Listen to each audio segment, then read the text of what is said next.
Welcome students to the last video lecture on summarizing data, tables, and graphs. And right now we're going to do the last type of data set. In this case, it's going to be the quantitative continuous variables. And these are ones that could be any measurement. So time is a really good example of a continuous variable. Height is a really good example of a continuous variable.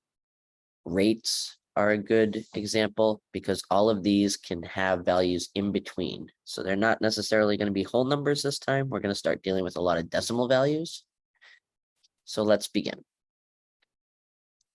So the first example I want to share with you are divorce rates. So let's say the following represent the divorce rate per 1,000 population for the states in the United States. And this is from 2006. And it tells you that it's missing a few states just because they didn't report. So sometimes you try to get all of the information, like for the US Census, and there are times where that doesn't happen. So it tells you which ones are excluded in this case. So the simplest way to look at this is to try to get a quick visual of it. And what I recommend is a stem and leaf plot.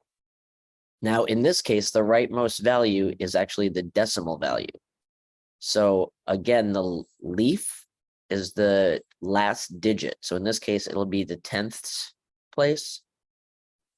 And we'll actually see that in play in this example. So if I were to complete a stem and leaf plot, what I would do is I would have my stems be the ones digit. So the whole number in the front before the decimal, and the leaf are all of the decimal values. And again, this gets us pretty close to a histogram, right? This is actually a histogram where we have 5 classes and the class width is exactly 1. And if you don't see it, just turn your head sideways and you can now see the histogram. So the bulk of the divorce rates lie within 3 point something, as you can see with the tallest bar or the longest line being in the 3s. And the unusual value would be 6.7. So if you're interested, it would be kind of fun to look that up and figure out what state that is. So now we're going to move on to cigarette rates. So you may recognize this if you've already been working in the Excel packet. If you haven't, you'll see this soon. And this is tax in dollars on a pack of cigarettes. So the very first one, the 4.35, is $4.35 as a tax on cigarettes. This might be no surprise, but the highest was in New York in 2010, and the lowest was in the state of Missouri. So if you're looking for high to low, they're actually in numeric order. The highest being in the upper left, and then you go across the first row and then drop down to the second row. And as you can see, they continue to decrease row by row. So these are already sorted for you, which is really handy when you're developing your histogram by hand. There's a much quicker way in Excel. So if you look in the Excel packet, the very last paragraph tells you how to do this very quickly. The only problem is you can't specify the bins that way. There are ways in Excel to specify the bins. If you're really interested in that, you can look up that information. It's a little more complicated, so I didn't want to dive into it yet. So how do we go about getting a graphical display from this data? Well, again, we're going to use the guidelines that we learned during the discrete segment.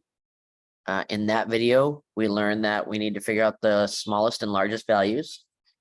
You can make it much easier on yourself. What I like to do is I know that the widths have to be larger than what I need. So I usually go to the nearest whole number above or below because it just makes the whole process easier. So since the highest value is 4.35, I choose 5 as the highest.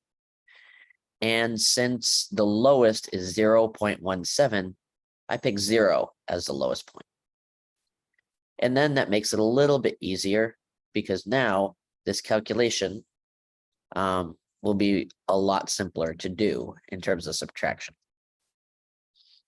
Now, decide a number of classes. In this case, you can look to try to figure out what I chose.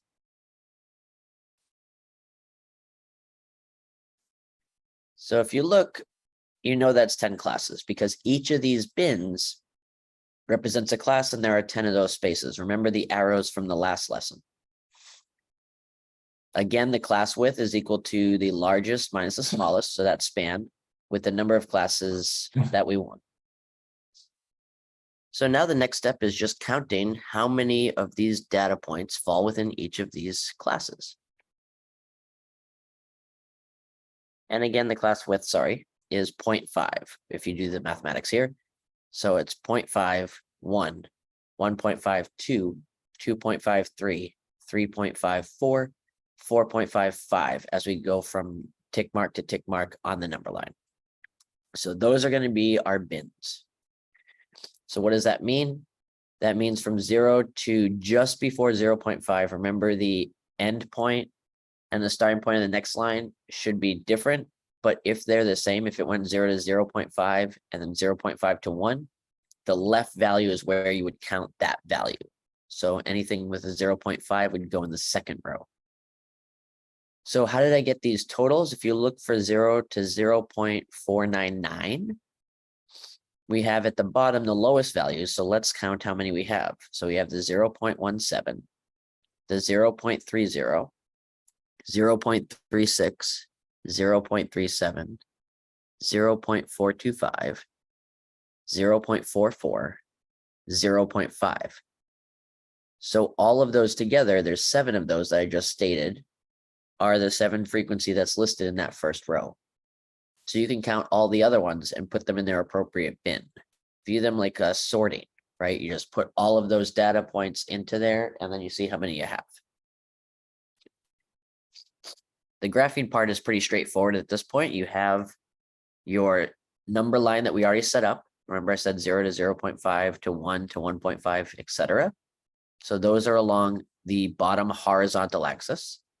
The vertical axis are your frequencies.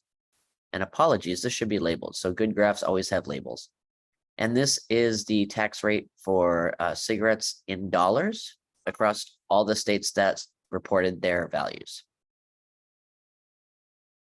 So if you look, right, you see a little bit of a trend, maybe between 0.5 and 1, there seems to be a lot of data, but it's pretty spread out.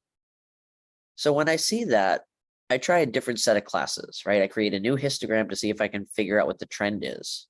So this is informative, but it's too broad and there's too much information here. One thing that is interesting to note is, again, you can see between 4.0 and 4.5, there's only one value. So that's sort of far away from the other ones. And again, that is New York. So let's quickly go through another set of class width for this example and see what the data looks like when we change that. So now, as you can see, this number line, you can probably guess how many classes we're looking at here, but let's go through the whole process. So step 1, we choose the largest and smallest values. Again, I pick 0 and 5 just because it contains the data. Whatever you do, do not pick values where one of the data points lies outside. So I wouldn't start with 1 because I would miss a whole lot of data values, and I wouldn't pick 4 on the top end because I would lose 4.35. You cannot lose any data. So now we're going to look at the number of classes. In this case, you probably already guessed by the number line from the previous lecture and the previous example that now I want 5 classes. So I've reduced the classes in half. I went from 10 to 5. So here we go. We have class width, largest minus smallest for the number of classes. So what does that do in terms of the bin? You might have a good guess here as to what would happen to the bins. If I have less classes, then each class would probably have more data in it because there's less places for it to go. So let's see that in action. With a class width of 1, we have a different situation. So what happens is, as you can see, the data will collapse and there's a lot more, the frequencies are a lot higher because there are fewer bins. So each bin has to hold more data. And now we're starting to see a little bit more of a trend towards the lower values, which we sort of anticipated. So hopefully that means taxes aren't too bad for cigarettes. Although, again, this data is from 2010. If you wanted to redo this example with more recent data, that could be very interesting. as inflation has occurred and all of these prices have probably skyrocketed. So what does the graph look like? Well, now we have class widths of 1, C 0 to 1, 1 to 2, 2 to 3, 3 to 4, 4 to 5. And now you see that the tax rate in dollars tends to be on the lower end. If you see the bulk of data over here, falls between the 0 and 1 category. So if we do a side-by-side comparison of the two histograms we just created, you can see that there's sort of a shape on the top, but it's really pronounced on the bottom. It's a lot clearer and a lot more defined because we've collapsed the data into bins that are much wider and hold much more. So you can sort of see a trend or shape. Regardless of which one of these you're looking at, there are shapes of distributions that you should be aware of. So the divorce rate is a great example of a symmetric bell-shaped graph. If you remember, there was a real big peak in the middle and it sort of dropped on either side of that peak. So the 3% rates for the divorce were the peak. You would end up coming down. And if you went higher, it went down the other way. Whereas the cigarette taxes tended towards the lower side of the values. So the cigarette tax is a great example of a skewed right distribution. And in this video, we did not see skewed left, but it would be the opposite of skewed right. And the way I remember it is if it's skewed right, the right is a little bit skewed.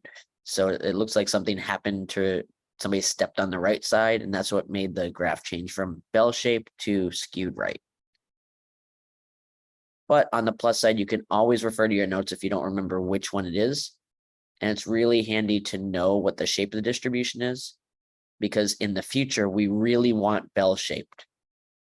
And there are actually tools in statistics where if we sample enough people, that happens automatically. And that's a really powerful tool for inferential statistics. So keep in mind the bell-shaped, the symmetric is an amazing, amazing feature of statistics. I hope this video helped, and I will see you tomorrow when we talk about numerical measures.